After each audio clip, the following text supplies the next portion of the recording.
आज रामनवमी मन में आ रहा था। भगवान का भी जन्मदिन और भक्त का भी जन्मदिन, देवी जी का। और अगर देवी जी नहीं होती तो हमें कहाँ सद्गुरु मिलते, कहाँ ये सत्संग मिलते, कैसे पहचान पाते ये राम है। इसलिए देवी जी को भी हमें धन्यवाद देना है मन से कि वो सद्गुरु से मिली और उन्होंने पहचाना सद्गुरु को, कि इनके अंदर उन्होंने ब्रह्मा विष्णु महेश के दर्शन किए, जिससे गुरुदेव स्वयं भी परिचित नहीं थे कि उनके अंदर ये चीज है। किंतु देवी जी की दृष्टि में उस चीज को देखा, उस बात को, उस तत्व के दर्शन किए और अपना सब कुछ उनको समर्पित कर दिया। जब आई सदन में तो भजन चल रहा था कि कभी न बिसरूं राम को, चाहे दुनिया बिसरी जाए। मन में आया, हाँ, हम सद्गुरु को कैसे भूल सकते, वही तो राम बनकर हमारे जीवन में आए और हमारे अंदर का पट खोला, अपने भाव का दी, प्रेम का दी, ज्ञान का दी, हमारे अंतर मानस में जलाया। मुझे सुनते ना अक्सर कि मेरे मन के अंतर में ज्योतिर्मय अंतर का जो तिमिर है अज्ञान, उस अंतर तमस में जब सद्गुरु का भाव, उसकी वाणी एक दीप बनकर जगमगाती है, प्रकट होती है, तब हम उस अपने अंदर में उस राम को देख पाते हैं।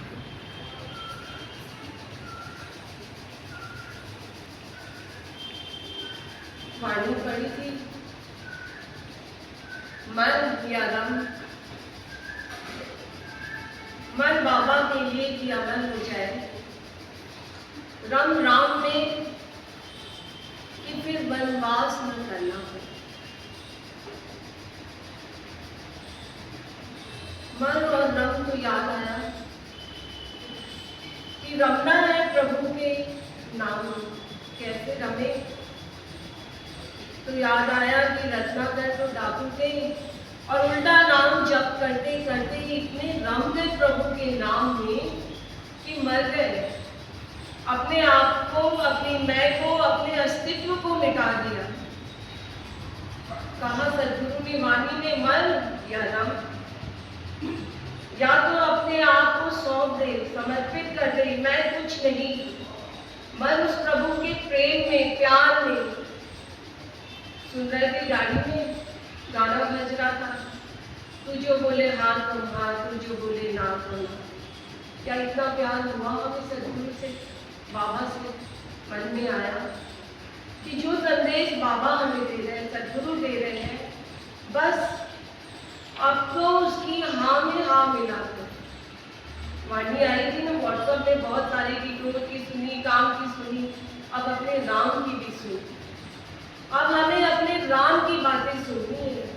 क्रोध तो जगाना नहीं पड़ता, जागृत हो जाता है। काम तो वस्तुओं को देखते हैं, इच्छाएं जागृत हो जाती है।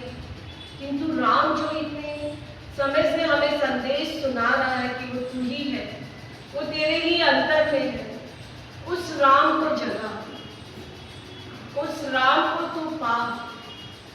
और सद्गुरु की वाणी ही तो वाण बनकर हमारे जितने भी अहंकार हैं, वो जितने भी अहंकार के मस्तक है, देवी जी ने कहा था कि मेरी सद्गुरु की वाणी ने मेरे अहंकार रूपी रावण को मार गिराया।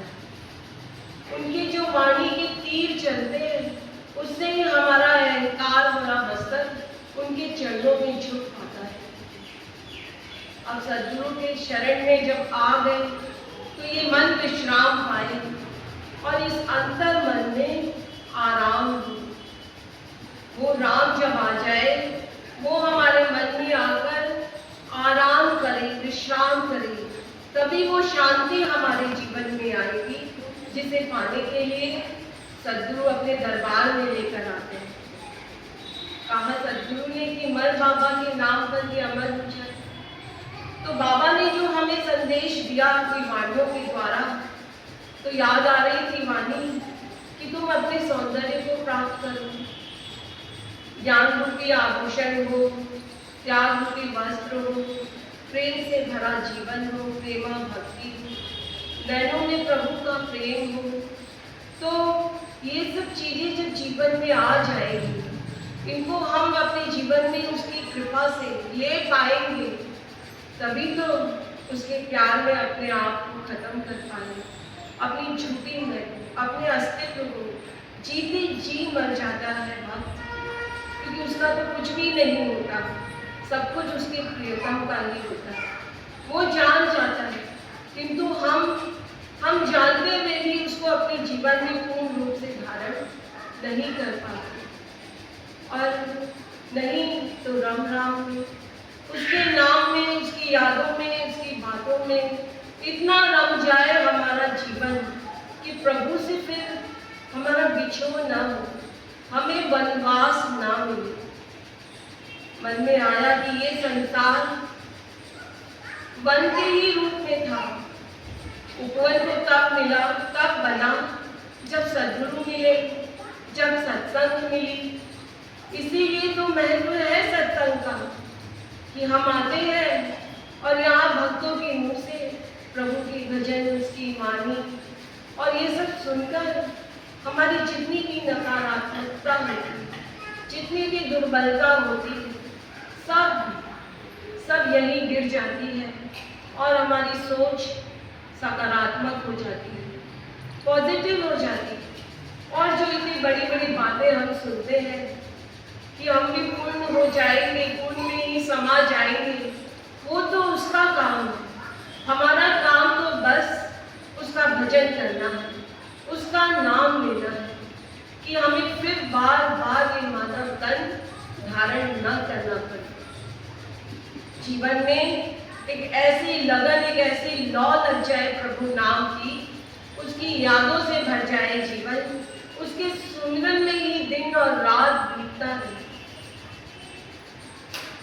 होता है सबके जीवन में, अनुभव मिलते हैं सबको, पता नहीं कहाँ कहाँ से अपने आप नींद में ही याद आने लग जाती है सुक्तियाँ, भजन, और मन उनको गुनगुनाता रहता है। अभी हम लोग 8 दिन से नवरात्रों का भी उत्सव मना रहे थे, और जो दुर्गा सप्तशती की किताब है उसमें एक पंक्ति आती है कि रूपम देवी, जयम देवी, यशो देवी, दिशो देवी। तो मन में आया, हमेशा तो रूप की बात करते हैं सद्गुरु, ये कौन सा रूप है? ये संसार के ऊपर का, ऐश्वर्य का, धन दौलत का, शान शौकत का वो रूप नहीं, ये तो आत्मस्वरूप की बात हो रही है कि प्रभु अब वो शक्ति जागृत करो कि हम भी अपने आत्मस्वरूप को जान पाए, उसमें स्थिर रह पाए, हमारा मन उस अवस्था में टिक पाए। क्योंकि संसार में जितने भी जन हैं, सबके अंदर प्रभु रूप में वही विद्यमान है, चाहे उसे हम माँ कहें, बाबा कहें, देवी कहें, शिव कहें, सबके अंदर वो विद्यमान है। और हमें भी उस रूप को पाना है कि हम अपना सब कुछ उस शक्ति से, उस रूप को पाए, अपने आत्म रूप को पाए, अपने मोह पर विजय पाए। ये मन जो बार बार मोह में फंस जाता है, उस मोह पर हमारी विजय प्राप्त हो और तुम्हारे नाम का यश हो जीवन में, तुम्हारा ज्ञान रूपी यश, कि हम जान पाए कि मैं कुछ भी नहीं, सब कुछ वो है। ये यश मिले तो जीवन सार्थक होता है। और दिशो चाहिए मतलब सब निरर्थक चीजें जो है वह स्वतः ही जलकर खत्म हो जाए। हवन कर रहे थे तो यही तो भाव है कि उसमें निरर्थक जितना कुछ भी है वो जलकर स्वाहा हो जाए और एक ऐसा उज्जवल प्रकाश रूप, पवित्र रूप अग्नि का प्रकट हो जीवन में, जो हमें जलाए नहीं बल्कि वो ज्योत हमारे अंदर में जला दे, एक लगन की, प्रेम की, भाव की, उत्साह की, जो कभी भी किसी भी हवा के झोंकों से, कोई भी जल से, दुख के हाथ की किसी भी परिस्थिति से बुझे नहीं, दिखे नहीं, और लगन के साथ शक्ति का सहारा लेकर, बाबा का बल लेकर, सुना था ना अभी अनंत के चक्र में कि इतने दूर, कितने करोड़, 9 करोड़ दूर सूर्य का प्रकाश, और उसे हम जल अर्पित करके समझते हैं कि हमारा जल उसने स्वीकार कर लिया। तो फिर अपने भीतर बैठे हुए आत्मदेव को, उस आत्मदेव को, बलदेव को क्यों नहीं पहचान पाते? ये उसी की तो शक्ति है जो हमको बुला रहा है, जगा रहा है, बता रहा है। अब हम कितना उसके लिए सजग हो, सब कुछ उस पर छोड़ दे। तो मन में आ रहा था, कहते हैं ना अक्सर कि जो करेगा वो ही करेगा, उसकी इच्छा से ही होगा। सृष्टि में पत्ता नहीं मिलता प्रभु इच्छा के बिना। तो मन में आया, सदगुरु तो बताते हैं कि चौथी कृपा खुद की भी करनी है अपने ऊपर।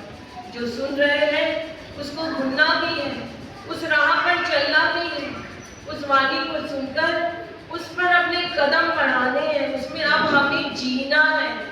बहुत गाया, बहुत सुना, बहुत पढ़ा, किंतु अब एक एक भाव को अपने जीवन में जीना है। और जब जीवन में उस तरह का भाव बनेगा तो सद्गुरु और क्या चाहिए? तो मिले हुए ही हो, तुम्हारे भाव में हम जी रहे हैं, बस बहना सीख जाएंगे। और बहता हुआ दरिया कभी रुका है? माँ ने कहा भजन में कि मेरे राम, मेरा मस्तक तेरे चरणों में झुका है, बहता हुआ दरिया, कहो कभी क्या रुका है? और जिसने बहना सीख लिया सद्गुरु के भाव में, वो तो फिर जाकर उसी में समाएगा, उसी में मिलेगा और उसका जीवन सार्थक होगा। उसे बार बार फिर वनवास नहीं लेना पड़ेगा। और वन में गए भी श्री राम तो क्या हुआ? हम लोग पढ़ते हैं रामायण में कि जब भी वो वन में थे तो अधिकांश समय उन्होंने ऋषि मुनियों के आश्रम में ही बिताया, सत्संग ही किया। बस हमें भी वही करना है कि हमें भी सद्गुरु की शरण में बैठकर हर पल, हर क्षण अपने समय का सदुपयोग कर उसके नाम का सत्संग करते रहना है अपने जीवन में। पता नहीं कब, जैसे रत्नाकर डाकू ने नाम जप करते करते रत्न दे दिया संसार को रामायण के रूप में, उसको प्रभु का आकार दे दिया। और आज तक जन उसको पढ़ते हैं, जन पढ़ते हैं कि इसको पढ़कर हमारे जीवन में मंगल ही मंगल होगा। तो बस कब हमारे अंदर से भी सद्गुरु वो रूप प्रकट कर लेंगे कि हमारा रोम रोम उसके लिए लिखा जाएगा, उसी की गाथा गाएगा, हर रोम से उसके स्वर निकलेंगे और हम बच्चे भी कह पाएंगे कि रोम रोम में बसने वाले मेरा राम तू, मेरा राम तू।